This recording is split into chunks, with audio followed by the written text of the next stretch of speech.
दोस्तों आज जो कॉमिक्स हम पढ़े हैं उसका नाम है खूनी अंगूठी। ये मनोज कॉमिक्स वालों की एक्शन क्राइम सीरीज की कॉमिक्स है। तो पढ़ते हैं इसको। खूनी अंगूठी। राजा एक नामी चोर था। उसके बारे में मशहूर था कि वह किसी भी मजबूत से मजबूत तिजोरी को चुटकी बजाते ही खोल देता था। उसने आज तक बड़ी बड़ी चोरियां की थी, किंतु उसकी चालाकी और फुर्ती के कारण पुलिस कोशिश करके भी उसे गिरफ्तार नहीं कर सकी थी। एक रात ही यही राजा सेठ क्रोड़ीमल नाम के एक सेठ की कोठी में चोरी करने घुसा। रात आधी से अधिक बीत चुकी थी। सेठ की कोठी मौत जैसी खामोशी में डूबी हुई थी। राजा सेठ के बेडरूम में पहुंचकर उसकी जेवरों और नोटों से भरी सेफ खोलने में सफल हो गया, किंतु उसी वक्त अचानक बेड पर सो रहे सेठ क्रोड़ीमल की आंख खुल गई। हैं, कौन है वहां? राजा को समझते देर नहीं लगी कि अब क्रोड़ीमल की सेफ पर हाथ साफ करना संभव नहीं रह गया था। अतः वह पलटकर खिड़की की तरफ भागा। भागो, चोर चोर पकड़ो! राजा खिड़की फांदकर बरामदे में पहुंचा। सेठ का शोर सुनकर कोठी के नौकर इत्यादि जाग गए थे। उन्होंने राजा को घेरने की कोशिश की, किंतु राजा अपनी फुर्ती से उन्हें डोज देता हुआ बाउंड्री वॉल तक पहुंचने में सफल हो गया। चोर चोर पकड़ो, भागने न पाए। और अगले ही पल सड़क पर पहुंचकर राजा एक दिशा में सरपट भागा, किंतु अभी वह थोड़ी दूर पहुंचा होगा कि अचानक उस पर किसी जीप की तीव्र हेडलाइट्स का प्रकाश पड़ा। ओ पुलिस! राजा फुर्ती से पलटकर दूसरी दिशा में भागा। उधर जीप में बैठा इंस्पेक्टर त्यागी राजा को देख चुका था। अरे यह तो नामी चोर राजा है, लगता कहीं से चोरी करके भाग रहा है। जल्दी उसका पीछा करो। बच्चों, आज तो बड़ी मुश्किल से आता है, अब देखता हूँ कि बचकर कहाँ जाएगा। फिर इंस्पेक्टर त्यागी ने वायरलेस पर कंट्रोल रूम से संपर्क बनाया। हेलो कंट्रोल रूम, राजा नाम का एक खतरनाक मुजरिम गांधी रोड की तरफ भाग रहा है। सभी गश्ती पुलिस गाड़ियों को खबर कर दे कि इस इलाके को चारों तरफ से घेर ले। Okay sir. दूसरी तरफ गांधी रोड के चौराहे पर पहुंचकर अचानक अपने चारों ओर तरफ से पुलिस सायरन की आवाजें सुनकर राजा के कदम ठिठक कर रह गए। लगता है बेटे, आज तुम्हारा बचना मुश्किल है। आज तो मामा लोग तुम्हें अपना मेहमान बनाकर ही छोड़ेंगे। फिर जैसे जीप राजा के सिर पर पहुंची, राजा बचने की आखिरी कोशिश करता हुआ अंधेरे में जंप लगा गया और पुनः सरपट भागा। लेकिन जल्दी पुलिस जीपों को अपने पीछे आते देख वह बचने की सारी उम्मीद छोड़ बैठा। उसे आइडिया हो चुका था कि किसी भी पल कहीं भी उसे पुलिस द्वारा दबोचा जा सकता है। किंतु तब अचानक राजा की बगल में काले रंग की कार आकर रुकी। पुलिस से बचना चाहते हो तो जल्दी से कार में बैठ जाओ। स्थिति की गंभीरता को देखते हुए राजा बगैर कुछ सोचे समझे उस कार में दाखिल हो गया। मैं कहता हूँ रुक जाओ राजा, वरना मैं गोली चलाने पर मजबूर हो जाऊंगा। किंतु राजा ने इंस्पेक्टर त्यागी की चेतावनी पर कोई ध्यान नहीं दिया और कार में समा गया। राजा के कार में बैठते ही कार फुल स्पीड में से वहां से रवाना हो गई। धोएं! राजा को हाथ से निकलता देख त्यागी पलटकर जीप की तरफ झपटा। उस कार का पीछा करो। Yes sir. जीप तीर की गति से उस कार के पीछे लपकी। उधर उस कार में बैठते राजा ने देखा कि कार में ड्राइवर के अतिरिक्त पिछली सीट पर एक भयानक शक्ल वाला व्यक्ति भी उपस्थित था। उस व्यक्ति की होठों पर अजीब सी मुस्कान फैली हुई थी। तुम कौन हो और मुझे क्यों बचाया? फिलहाल पहले तुम पुलिस से तो बचो, फिर हम तुम्हें बचाने का कारण भी बता देंगे। फिर इससे पहले कि राजा उस भयानक शक्ल वाले से कोई और सवाल कर पाता, बॉस, पुलिस की एक जीप हमारा पीछा कर रही है। मुझे मालूम है, तुम कार की रफ्तार बढ़ा दो, उन्हें मैं संभाल लूंगा। दूसरी तरफ जीप का ड्राइवर कार को ओवरटेक करने की कोशिश कर रहा था, किंतु इससे पूर्व वह अपने इस इरादे में सफल हो पाता।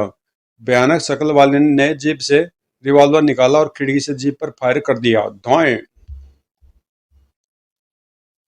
किंतु उसका निशाना चूक गया। उत्तर में जीप में सवार त्यागी ने भी कार पर गोली चला दी। धोएं! भयानक शक्ल वाले ने इस बार पुलिस जीप पर लगातार कई फायर किए। धोएं धोएं धोएं! भयानक शक्ल वाले व्यक्ति के रिवॉल्वर से निकली एक गोली जीप के अगले टायर में जा धसी और टायर धमाके से बस्ट हो गया। फटाक! जीप अनियंत्रित होकर सड़क के किनारे लगे एक पेड़ से टकराते टकराते बची। उफ!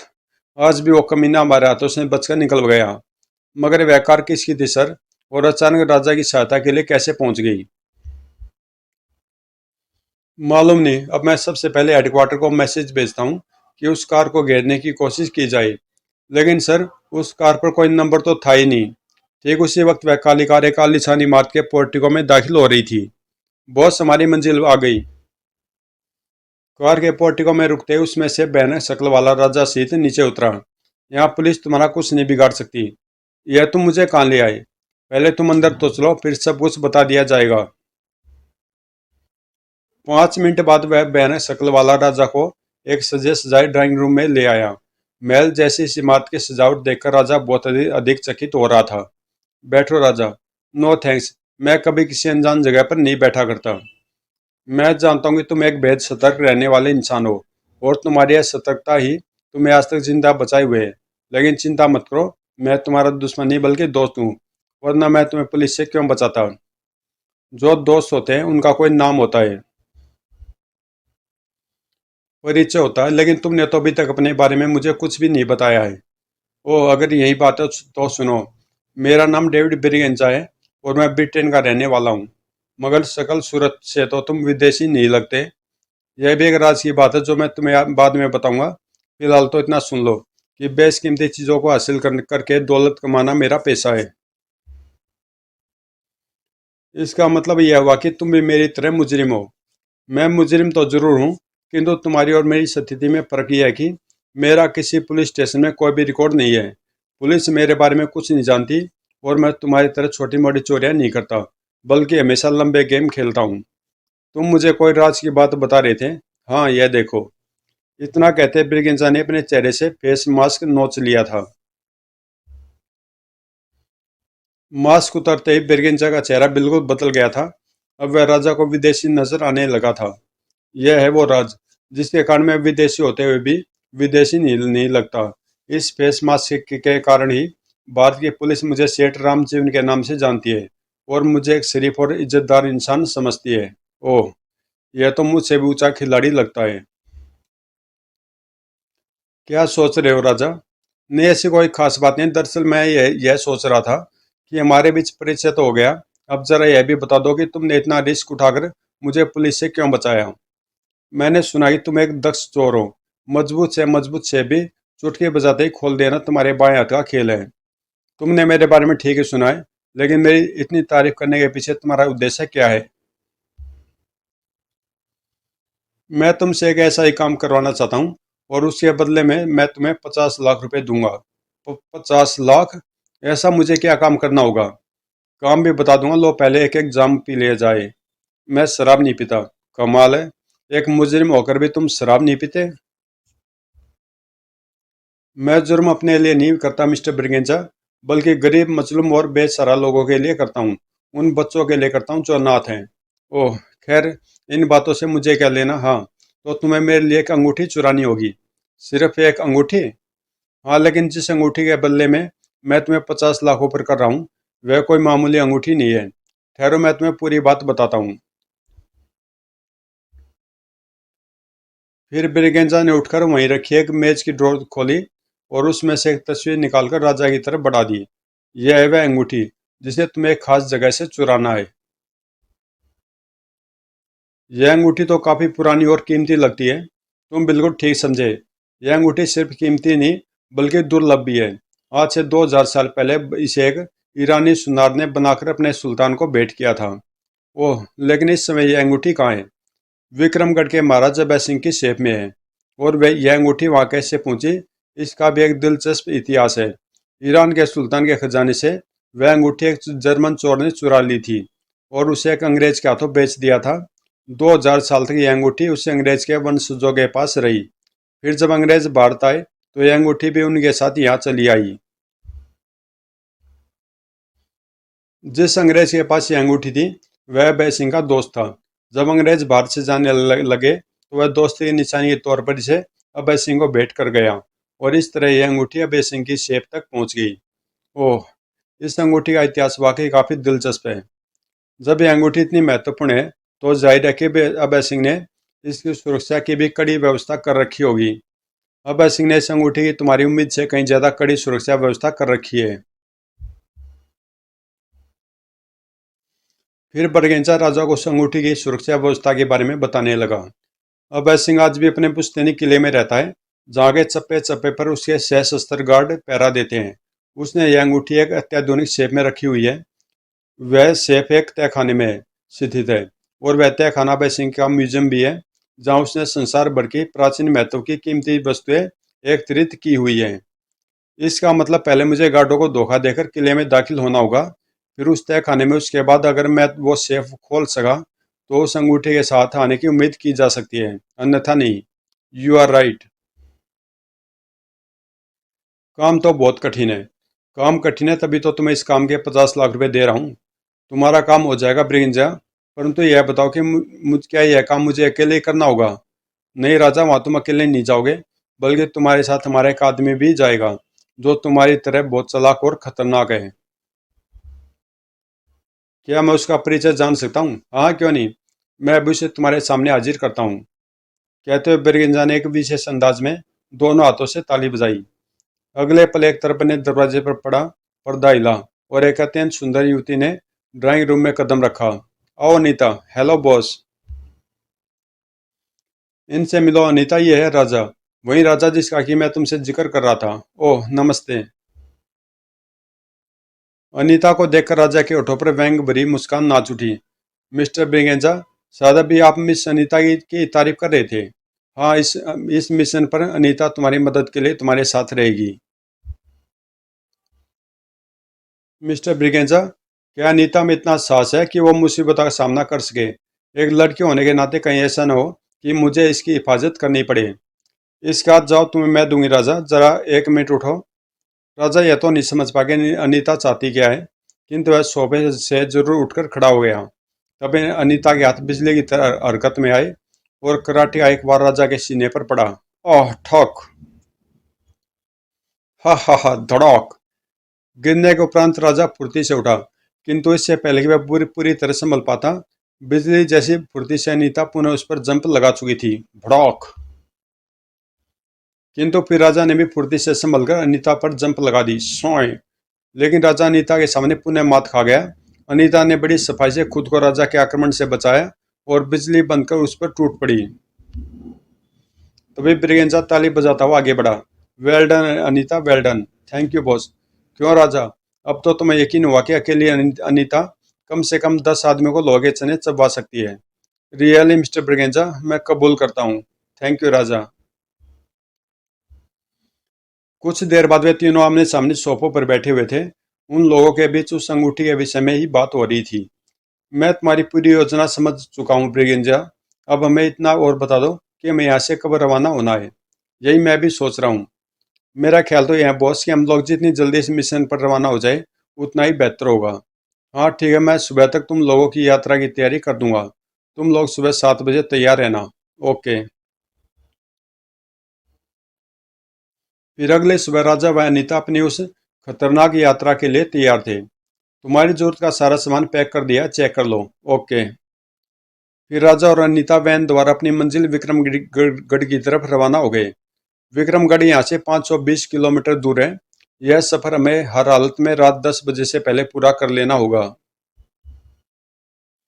दूसरी तरफ ब्रिगेंजा अपने कमरे में किसी को फोन कर रहा था। मैं राजा नाम के एक चोर को वह अंगूठी चुरा कर लाने के लिए भेज चुका हूँ डॉन। तुम $1 करोड़ तैयार रखना। डॉलर की तुम चिंता मत करो, लेकिन अगर राजा वह अंगूठी लाने में सफल न उसका तो? मुझे राजा पर पूरा भरोसा है, वह कभी असफल नहीं होगा। और वैसे भी मैंने राजा के साथ अपने एक वफादार साथी अनीता को लगा दिया है, जिसे मेरा हुक्म है कि अंगूठी हाथ में आते ही वह राजा को गोली मार दे और अंगूठी लेकर मेरे पास आ जाए। ओ यानी इस मामले में भी तुम अपनी चालाकी दिखाने से बाज नहीं आए।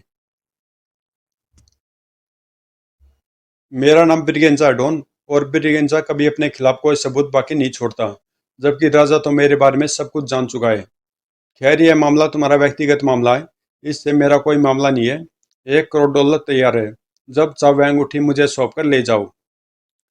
उधर 240 किलोमीटर चलने के बाद रास्ता काफी खराब हो गया था, तो राजा को वैन की स्पीड कम करनी पड़ी। क्या बात है राजा, तुमने स्पीड क्यों कम कर दी? तुम देख ही रहे हो अनीता कि रास्ता कितना खराब है। तुम काफी थक गए होगे। अगर तुम कहो तो कुछ देर के लिए वैन में ड्राइव करूं, इतने में तुम आराम कर लो। नहीं, मैं इतनी जल्दी थकने वाला नहीं हूँ। अच्छा एक बात बताओ, तुम बिरगेंजा जैसे इंसान की साथी कैसे बन गई? मैं एक अनाथ लड़की हूँ।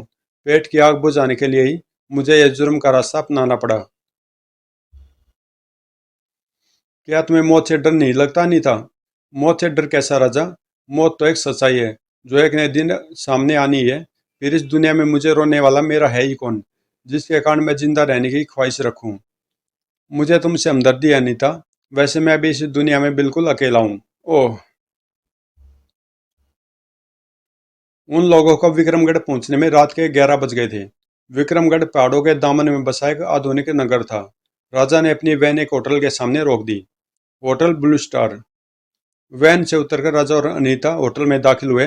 काउंटर के पीछे होटल का मैनेजर खड़ा था। हमें एक रूम चाहिए। You are welcome sir. फिर आवश्यक खाना पूर्ति के बाद मैनेजर ने वेटर को बुलाया।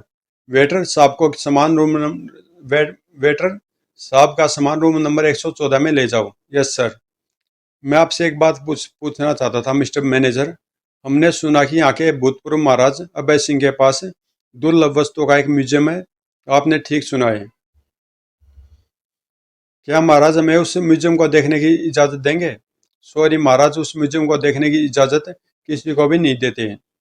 फिर राजा ने इस संबंध में और कोई बात नहीं की। वह अनीता के साथ कमरे में चला गया। राजा के जाते मैनेजर ने फोन का रिसीवर उठाया और जल्दी जल्दी किसी का नंबर डायल करने लगा। हेलो, मैं होटल ब्लू स्टार का मैनेजर बोल रहा हूँ। मैं हिज आइनेस से बात करना चाहता हूँ। 1 मिनट होल्ड करो। 1 मिनट बाद रिसीवर पर अभय सिंह का गुर्राट भरा स्वर उभरा। क्या बात है मैनेजर? हिज आइनेस अभी अभी मेरे होटल में एक जोड़ा आकर ठहरा है। वह मुझसे आपके म्यूजियम के बारे में पूछताछ कर रहा था। ओह, कौन है वे लोग? मालूम नहीं, लेकिन अगर आप हुक्म दे तो। नहीं, तुम्हें कुछ करने की जरूरत नहीं है मैनेजर। हम खुद उन्हें देख लेंगे। कोई हमारी नाक के नीचे हमारे म्यूजियम में पर नजर रखे, यह हमारे लिए मामूली बात नहीं है। जो आज्ञा। मैनेजर ने फोन का रिसीवर रख दिया। दूसरी तरफ मैनेजर की इस हरकत से बेखबर राजा और अनीता रूम नंबर 114 में पहुंचे। हम लोग विक्रमगढ़ तक तो पहुंच गए। अब आगे क्या करना है? कल सुबह सबसे पहले मैं वो किला देखना चाहता हूँ। उसके बाद ही कोई योजना बन सकती है। लंबे सफर के कारण राजा और अनीता थककर चूर हो चुके थे। अतः अनीता बेड पर तथा राजा सोफे पर लंबा हो गया। सगरी दोनों को गहरी नींद ने अपने आगोश में समेट लिया। तभी कमरे की खिड़की आहिस्ता से खुली और कुछ नकाबपोशों ने चोरों की तरह कमरे में प्रवेश किया। उन नकाबपोशों ने राजा और अनीता को घेरे में ले लिया। चुपचाप इन्हें बेहोशी की दवा सुंघाकर इनके हाथ पैर बांध दो और ले चलो। एक नकाबपोश जेब से क्लोरोफॉर्म का स्प्रे निकालकर राजा पर झुका, किंतु तभी राजा के जिस्म में बिजली जैसी हरकत हुई। भड़ाक। ओह। फिर राजा ने अपने पास खड़े शेष दोनों नकाबपोशों पर जंप लगा दी। हमें कैद करने आए थे बेटा, अब मार का स्वाचक हो। ढूम। ओह भड़ाक। ओह। उधर शोर सुनकर अनीता की आंख खुल गई थी। वह भी फुर्ती से उठकर खड़ी हो गई। किंतु जब नकाबपोशों ने स्थिति को अपने हाथ से निकलते देखा तो एक नकाबपोश ने जेब से रिवॉल्वर निकालकर हवा में फायर कर दिया। धुआं। अगले पल, खबरदार, अगर तुम लोगों ने कोई भी गलत हरकत की तो गोली मार दूंगा। तो दोस्तों, यहाँ पे मैं इसका पार्ट 1 कर रहा हूँ और इससे आगे की स्टोरी हम पढ़ेंगे इसके पार्ट 2 में, जो आपको 1 घंटे के बाद मोनो स्टोरी का फोल्डर है उसके अंदर मिल जाएगा। तो मिलते हैं 1 घंटे के बाद खूनी अंगूठी पार्ट 2 में।